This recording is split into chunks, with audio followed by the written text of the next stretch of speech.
Deməli, cihazımız infusion pumpdır. Yəni məqsədi nədir?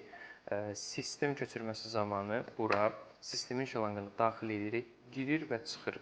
Və bu sistemin şlanqının içərisindən keçən dərmandır və yaxud da qandırsa, nədirsə, ona sürət verir. Cihazı yandırmaq üçün on-off düyməsi var. On-off düyməsini bastığımız zaman çox sadədir içərisində. Biz özümüz üçün modları seçə bilirik, hər hansı bir moda daxil oluruq və həmin modun içərisində sadəcə, məsələn, burada rate 500 yazılıb və total 999. Biz buradan rate'in, yəni hal-hazırda saatda neçə millilitr qan və yaxud da dərman getməlidir və totalda neçə millilitr getməlidir, onu seçə bilirik. Dəyişdirə də bilirik təbii ki, bu rəqəmləri.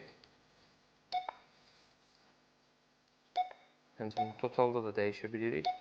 Bu qədər sadədir. Buradan tipi də seçə bilirik, təmizləyə də bilirik və sistemin settingsə daxil ola bilirik. Sistem settingsin kodu 4.9-dur.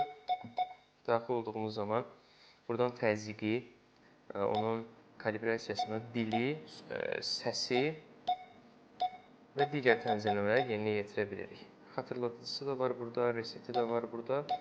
Bu qədər, yəni bu qədər sadədir.